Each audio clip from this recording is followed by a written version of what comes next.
welcome back to my film and TV channel. I hope you're all staying safe and well.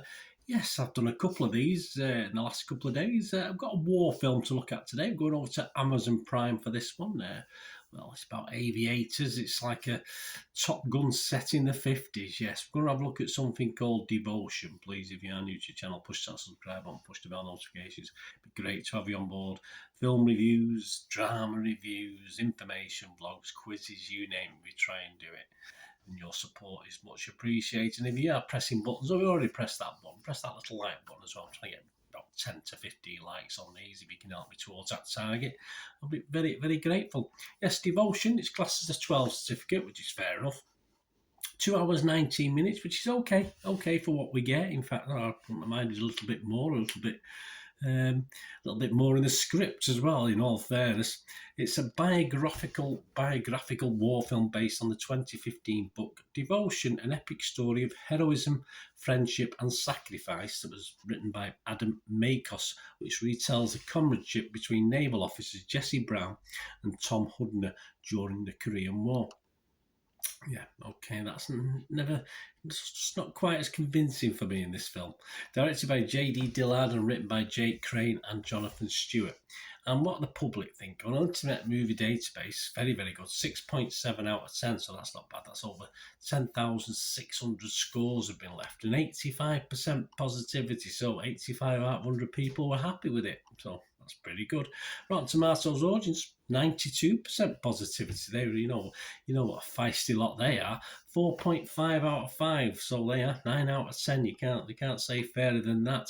And it obviously brings a real life hero story powerfully to life. This is all through the Korean War, and obviously a black aviator obviously surrounded by white personnel, if you like, in the army, and obviously the problems that entails, I should imagine. And obviously he's a pretty good aviator as well. Is that what you call him, a flyer? Devotion's a good solid drama that'll make you feel good for watching it. So the blurb goes, I certainly felt good at the end in a positive way. Not that the film had ended, but yeah, it certainly had a feel-good factor at the end. The film stars Jonathan Majors as Brown, Glenn Powell as Hudner, the two main guys in this, and you also get Christina Jackson, Darren Kagasoff, Joe Jonas, Nick Hargrove, Spencer Neville and Thomas Sadowski. And on Rotten Tomatoes, the critics, well, the public like it. The critics are not far behind, a little bit less, but still very, very good. 81% positivity amongst 106 critics on Rotten Tomatoes, and a rating of 6.7 out of 10, so not quite as high. 86 fresh and 20 rotten. Let's have a look at some of the names. Let's have some of the critics. We'll go over to The Guardian here in the UK. Charles Bramesco, he said about it, sturdy if unexceptional. Yeah, I don't disagree particularly. This prime cut of Dad Bates hangs on the performances of Majors and Powell, two abundantly charming men hamstrung by straightforward material. So he was positive, but it wasn't the most positive of reviews, was it? Batada El-Fadi from the AV Club website said, though Majors is able to show Brown's inner turmoil, a spark with Powell never ignites. There's an air of politeness that governs this relationship. That's what I think I was trying to get at when it sort of said it never really get this friendship doesn't really grab you, doesn't feel quite right. You know it's there, but it's never really portrayed properly. He goes on to say there's an air of politeness that governs this relationship. In their attempt to present a wholesome friendship, the writers end up showing one that doesn't connect. Again, a sort of positive review, but definitely negatives in it. Adam Graham from Detroit News said, ultimately the film feels sanitised, sanded down from a harder, more confrontational film. I agree, and built to satisfy audiences who just want a good action film. I'm not going to go far wrong to Adam there with that statement. The consensus reads, honouring real-life history while delivering impactful drama. Devotion is a straightforward biopic, straightforward, I think, keyword, elevated by stand-up performances from a talented cast. I thought the cast was okay. I'm not going to go over the top. Metacritic, the other critic site we'll look at, they averaged this at 66 out of 100, so very close. That's based on 29 critics, and its lowest score was 50, and its highest score was 83. So I'll read out what these two guys said. The lowest was Hollywood Reporter's Michael Rechtschaffen.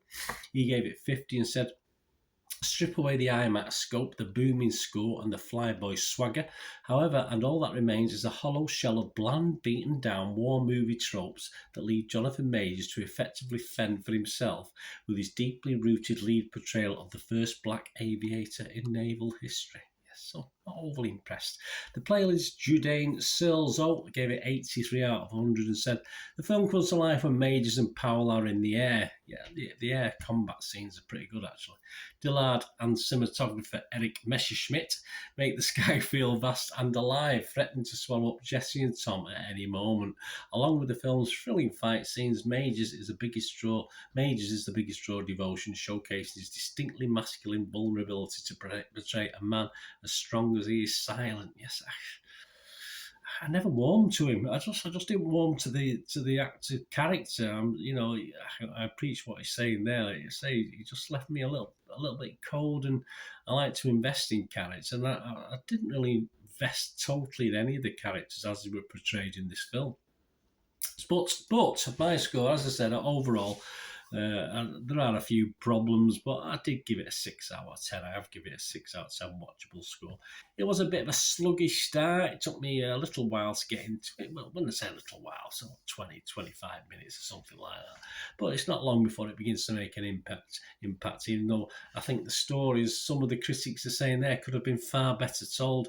I just got the feeling there's much more to it than what we get, and it didn't really take any risks in the storytelling, and played pretty safe. Played to the easy seats. So people just like it as someone said there, just as an action film. But it leaves me with the problem that yes, I want to know more about the character. I want to know more about the guy portrayed or the guys portrayed, and the events that led up to this incident, etc., etc. So I do want to explore more, which is always a good thing for me. I like that. I like a film making me want to find out more about the people. And the other war film I've done recently was exactly the same. I wanted to find out more about it. So despite a wholesome and poignant ending, which it is, the relationships on screen never really play out that well. And you sort of don't seem to get that aviators bond, good or bad, within what we see on the screen in the story. And I'm never really convinced of either. Of course, you expect racism, stuff like this, but none of it. So, as I said, I think one critic again said it's all a little bit watered down, a little bit fuzzy. For me, I think it's a bit of a missed trick. I think it's a great story, and it's certainly not, this telling of it is not as epic as you feel it could have been, despite, as I said, some nice action in the air, some nice. I'm okay with Top Gun, but it's some nice action sequences to compare a little bit with that. Anyway, that's my thoughts. Let me know what you think, guys, if you get to watch this. Potential Mr. Trick for me. Could have been a little bit better, certainly better told, but it does want to go out and find out a little bit more. Thanks for watching. Please, until we meet again, that's one thing, don't I? Please stay safe, everyone. Bye for now.